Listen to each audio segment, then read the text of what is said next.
ഇന്ന് Kullu Manali ട്രിപ്പിൻ്റെ last day ആണ് കേട്ടോ. കുളുവിലേക്കാണ് ഈ യാത്ര. അധികം ക്ലിപ്പിങ്സ് ഒന്നും ഈ വീഡിയോയിലില്ല, പക്ഷേ ഒരു ഡ്രീം കം ട്രൂ മൊമെൻറ്റ് ഇന്നിവിടെ ഉണ്ടായിട്ടുണ്ട്. മനസ്സിൽ നിറച്ച് വയ്ക്കാവുന്ന ഓർമ്മകളുള്ള ഒരു സംഭവം ഇന്നുണ്ടായിട്ടുണ്ട്. അപ്പോൾ അതാണ് കേട്ടോ ഇന്നത്തെ വീഡിയോൻ്റെ സ്പെഷ്യാലിറ്റി. നമ്മളൊരു സ്പെഷ്യൽ ആക്ടിവിറ്റി ചെയ്യാൻ വേണ്ടിയിട്ടാണ് ഇന്ന് കുളുവിലേക്ക് പോകുന്നത്. പാരാഗ്ലൈഡിങ് ചെയ്തിട്ടുണ്ട്. അപ്പം അതെന്ന് പറഞ്ഞു കഴിഞ്ഞാൽ ഒരിക്കലും മറക്കാൻ പറ്റാത്തൊരു ഒരു മൊമെൻറ്റ്, ഒരു ആക്ടിവിറ്റി ആയിരുന്നു കേട്ടോ. അപ്പോൾ അതിന് വേണ്ടിയിട്ട് നമ്മൾ രണ്ടുപേരും കൂടെ പോവുകയാണ്. ജുഗുനും ഉണ്ടായിരുന്നു ഞങ്ങളുടെ കൂടെ. ജുഗുനും നമ്മളെ ഡ്രൈവറിനെ ഏൽപ്പിച്ചിട്ടാണ് കേട്ടോ നമ്മൾ പോകുന്നത്. അഡൽസിന് മാത്രമാണ് ഈ ആക്ടിവിറ്റി ചെയ്യാൻ പറ്റുള്ളൂ. അപ്പം അവിടെ എത്തണ വരെ ഞാൻ മാത്രം ചെയ്യാമെന്നായിരുന്നു വിചാരിച്ചിരുന്നത്. പിന്നെ അവിടെ എത്തി കണ്ടപ്പോൾ സൂര്യേട്ടനും ചെയ്യാനൊരാഗ്രഹം. നമ്മളെപ്പോഴും പോകുന്ന ഒരു സംഭവം ഒന്നുമല്ലല്ലോ. അപ്പോൾ സൂര്യേട്ടനും ചെയ്യാമെന്ന് വിചാരിച്ചു. അങ്ങനെ ഞങ്ങൾ രണ്ടുപേരും കൂടെ പോവുകയാണ്. അപ്പം നമ്മൾ രജിസ്റ്റർ ചെയ്യുന്ന സ്ഥലത്ത് നിന്ന് നമ്മളെ വണ്ടിയിൽ കയറ്റിയിട്ട്, ഒരു ജീപ്പിൽ കയറ്റിയിട്ട് ഇതിങ്ങനെ ഒരു ഹില്ലിൻ്റെ മുകളിലേക്ക് കുറച്ച് ഹൈറ്റ്സിലേക്ക് നമ്മളെ കൊണ്ടുപോകും.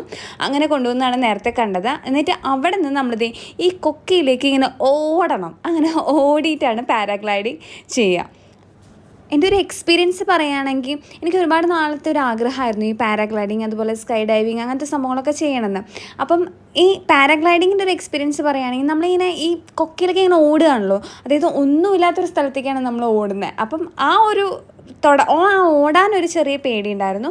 പിന്നെ നമ്മളെ ആ പാരഷൂട്ട് അതങ്ങ് നമ്മളെ ക്യാരി ചെയ്തോളും. ക്യാരി ചെയ്ത് കഴിഞ്ഞാൽ പിന്നെ ആ പേടിയൊക്കെ പോയി. മുകളിൽ എത്തിക്കഴിഞ്ഞാൽ പിന്നെ പേടിയൊക്കെ പോയി. പിന്നെ എനിക്കിങ്ങനെ ഒറ്റയ്ക്ക് ഒരു ആക്ടിവിറ്റി ചെയ്യാനാണ് ഭയങ്കര പേടി. നമ്മുടെ കൂടെ ആ ഒരു പൈലറ്റ് ഉണ്ടല്ലോ, അത് കാരണം കൊണ്ട് എനിക്ക് അത്രയ്ക്ക് അങ്ങോട്ട് പേടിയൊന്നും തോന്നിയില്ല. പിന്നെ നമ്മളെങ്ങാനും ഓടൽ നിർത്തിക്കഴിഞ്ഞാൽ ആക്ച്വലി അവർ നമ്മളൊന്ന് പുള്ളി ചെയ്തോളൂ. അത് കാരണം കൊണ്ട് വലിയ പ്രശ്നമൊന്നുമില്ല. എനിക്കങ്ങനെ വലിയ പ്രശ്നം തോന്നിയില്ല. ഭയങ്കരമായിട്ട് എൻജോയ് ചെയ്തു ഞാൻ. പിന്നെ നമ്മൾ ലാൻഡ് ചെയ്യുന്ന ഏരിയ ആണ് ഈ കാണുന്നത്. ഇവിടെ വന്നിട്ടാണ് നമ്മൾ ലാൻഡ് എടുക്കാൻ. അവരുടെ ഒരു ഗോപ്രോ ഉണ്ടായിരിക്കും, അതിലാണ് നമ്മൾ വീഡിയോ എടുക്കുക. അത് അവരുടെ നിന്ന് നമ്മൾ കളക്ട് ചെയ്യണം 500 രൂപ കൊടുത്തിട്ട്. അങ്ങനെയാണ് അവിടുത്തെ സെറ്റപ്പ്. അത് കഴിഞ്ഞ് നമ്മൾ അവിടെ നിന്ന് നേരെ പോയത് ഷോൾ ഫാക്ടറിയിലേക്കാണ്. അവിടെ മണാലിയിൽ മെയിൻ സംഭവം എന്ന് പറഞ്ഞാൽ ഷോൾ ഫാക്ടറിയാണ്. അപ്പോൾ അതൊക്കെ കണ്ടു. അവിടെ നിന്ന് ഷോൾ ഒരെണ്ണം വാങ്ങിച്ചു പേരിന്. അത് കഴിഞ്ഞിട്ട് ഈ ഒരു അമ്പലത്തിൽ പോയി. അതൊരു സ്പെഷ്യൽ അമ്പലം തന്നെയായിരുന്നു കേട്ടോ. അപ്പോൾ നമ്മൾ അമ്പലമൊക്കെ കണ്ടു. അത് കഴിഞ്ഞ് ഞങ്ങൾ ഇന്ന് വെക്കേറ്റ് ചെയ്യാണ്. അങ്ങനെ തിരിച്ച് വന്ന് ഫുഡൊക്കെ കഴിച്ച് നമ്മളവിടെ നിന്ന് വെക്കേറ്റ് ചെയ്യാണ്. ഞാൻ പറഞ്ഞില്ല, വളരെ കുറച്ച് ക്ലിപ്പിങ്സ് മാത്രമുള്ളൊരു വീഡിയോ ആണ്. മെയിൻ ആക്ടിവിറ്റി എന്ന് പറഞ്ഞാൽ പാരാഗ്ലൈഡിങ് ആയിരുന്നു. അതിൻ്റെ ആ ഒരു ആ ഒരു മൊമെൻറ്റിൽ നിന്ന് പുറത്ത് പോരാൻ കുറേ സമയം എടുത്തു സത്യം പറഞ്ഞു കഴിഞ്ഞാൽ.